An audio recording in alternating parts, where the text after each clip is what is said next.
Hi friend, welcome to my channel. మీ వంట లెక్కకర్స్. ఈరోజు సూపర్గా నేను చికెన్ తీసుకొచ్చాను. చికెన్ కూడా లేత కోడి తీసుకొని మంచిగా ముక్కలు ఒక మీడియం సైజులో కట్ చేయించుకున్నాను. కొంచెం ఈ కూర మాత్రం ఏరే వాళ్ళకి పంపాలి ఫ్రెండ్. మనకు తెలిసిన వాళ్ళు కొంచెం చికెన్ కూర వండి ఇమ్మన్నారు, అందుకోసం నేను వండిస్తున్నాను. చూడండి, 1 కిలో చికెన్ తీసుకొచ్చినాక శుభ్రంగా నేను కడాయి కడిగేసి తగినంత నూనె పోసుకుని స్టవ్ మీద నూనె మరిగేదాకా ఒక 2 నిమిషాలు టైం పట్టిద్ది. చూడండి, ఉల్లిపాయలు మాత్రం సన్నంగా కట్ చేసుకుంటాను. ఉల్లిపాయలు వచ్చి 3 ఉల్లిపాయలు తీసుకున్నాను కేజీ చికెన్కి. అప్పుడు మన కూర ఏమో గ్రేవీగా టేస్ట్గా బాగుంటుంది. ఒకవేళ మేము ఒక ఉల్లిపాయ ఎక్కువ వేసినా చాలా స్వీట్గా ఉంటుంది కూర, తినాలనిపించదు. చూడండి, తగినంత రాళ్ళు ఉప్పు వేసుకుంటున్నాను. హై మీద పెట్టి మంచిగా ఫ్రై చేసుకోవాలి. ఉల్లిపాయలు అంతా మంచిగా మగ్గించుకోవాలి.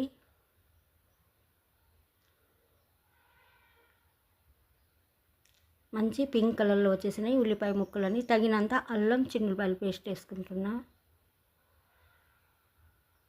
అల్లం చిన్నులపాయలు పేస్ట్ వేసుకున్నాక మంచిగా ఫ్రై చేసుకోవాలి. మంచి బ్రౌన్ కలర్గా వచ్చేటట్టుగా ఫ్రై చేసుకోవాలి అల్లం చిన్నులపాయల పేస్ట్ కూడా. చూడండి, 1 కిలో చికెన్ మాత్రం మంచిగా ముక్కలు నీట్గా కడిగేసి వాష్ చేసి నీట్గా నీస్ వాటర్ పోయేదాకా నేను పెట్టుకున్నాను. చికెన్ అంతా వేసేసాను కడాయిలో. చిన్నగా 4 వైపులు కూడా నేను కలుపుతూ కూడా కూర ఉడుకుతుంది. తగినంత నేను పసుపు వేసుకుంటున్నా.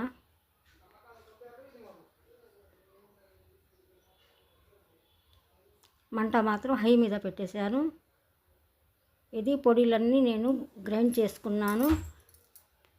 లవంగా, జీలకర్ర, దాల్చిన చెక్క అన్ని వెరైటీలన్నీ మంచిగా లైట్గా ఫ్రై చేసుకుని పొడి వేసుకున్నాను. తగినంత కారం,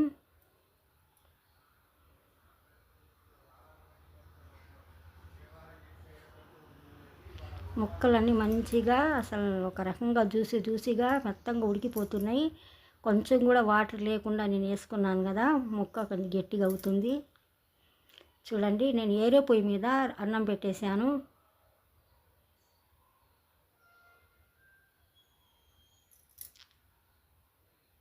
మా అమ్మాయి పొయ్యి మాత్రం కొంచెం చిన్న సైజు తీసుకున్నాను కదా ఫ్రెండ్, కొంచెం లేట్ అవుతుంది వంట. కానీ మా ఇంటికాడ ఉండే పొయ్యి తీసుకొచ్చి ఇక్కడ పెట్టి మా అమ్మాయి పొయ్యి పక్కన పెట్టాలనుకుంటున్నాను. నాకు తక్కువ మంట ఉంటే వంట చేయటం కొంచెం లేట్ అవుతుంది, అందుకోసం కొంచెం ఇబ్బంది పడుతున్నాను. ఎందుకంటే పెద్ద పొయ్యి అంటే మా అమ్మాయి అంతగా లేదు, వండటం అంతగా రాదు మా అమ్మాయికి. అందుకోసం మా అమ్మాయికి ఆ స్టవ్ ఎంత అయిందంటే 3500 అయింది. స్టవ్ మాత్రం సూపర్గా బాగుంటుంది. కానీ నాకేంటో అసలు ప్రాసెస్ గబా వండాలనిపిస్తుంది, కానీ లేట్ అవుతుంది నాకు వంట. చూడండి, హై మీద పెట్టాను ఇప్పటికి 10 నిమిషాల నుంచి. ఇప్పుడు ముక్క మాత్రం మెత్తగా జ్యూసీగా మంచిగా ఉడుకుతుంది.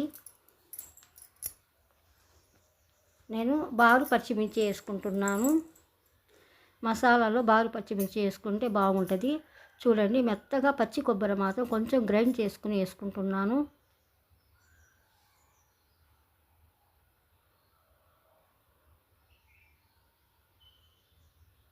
కూర మాత్రం దగ్గరకు వచ్చేసింది ఫ్రెండ్, మంచిగా ఉడకటానికి. లాస్ట్లో ఫైనల్లో నేను వేసాను లైట్గా కొంచెం పచ్చి కొబ్బరి పేస్ట్ వేసుకుంటే మనకి గ్రేవీగా రైస్లో కలుపుకోవటానికైనా కూడా, చపాతీలైనా పుల్కాలైనా భలే బాగుంటుంది.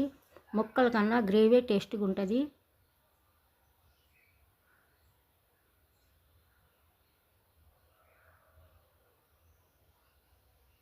ఈసారి మా ఇంట్లో పొయ్యి తీసుకొచ్చి ఇక్కడ పెట్టేస్తాను ఫ్రెండ్. నాకు వంట చేయటం చాలా లేట్ అవుతుంది ఫ్రెండ్. చూసేవాళ్ళు నా ఛానల్కి లైక్ చేయండి, షేర్ చేయండి, సబ్స్క్రైబ్ మాత్రం మీ వంటల కర్రీస్కి తప్పకుండా చేయండి.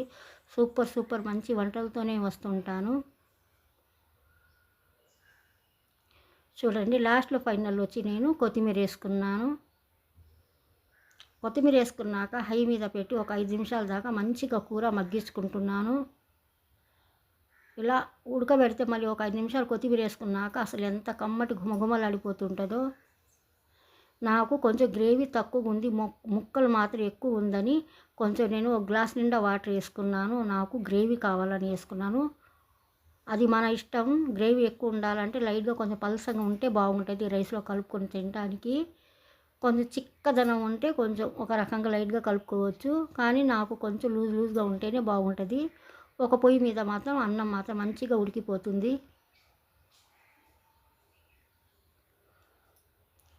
కూర మాత్రం గుమగుమలాడిపోతుంది. మా వంటగది అంతా కమ్మగా వాసన వస్తుంది. చూడండి, ఈసారి మాత్రం నేను పెసరపప్పుతో కిచిడి వండుతున్నాను ఫ్రెండ్. రేపు మాత్రం పెసరపప్పుతో కిచిడి వండుతాను. ఆ కిచిడి కూడా చాలా టేస్ట్ ఉంటుంది, సూపర్గా ఉంటుంది. ఆ కిచిడి వచ్చింది మీరు మాత్రం తప్పకుండా నా ఛానల్కి లైక్ చేయండి ఫ్రెండ్. తప్పకుండా సబ్స్క్రైబ్ చేయండి. మీ వంటలక్క ఛానల్ కర్రీ ఛానల్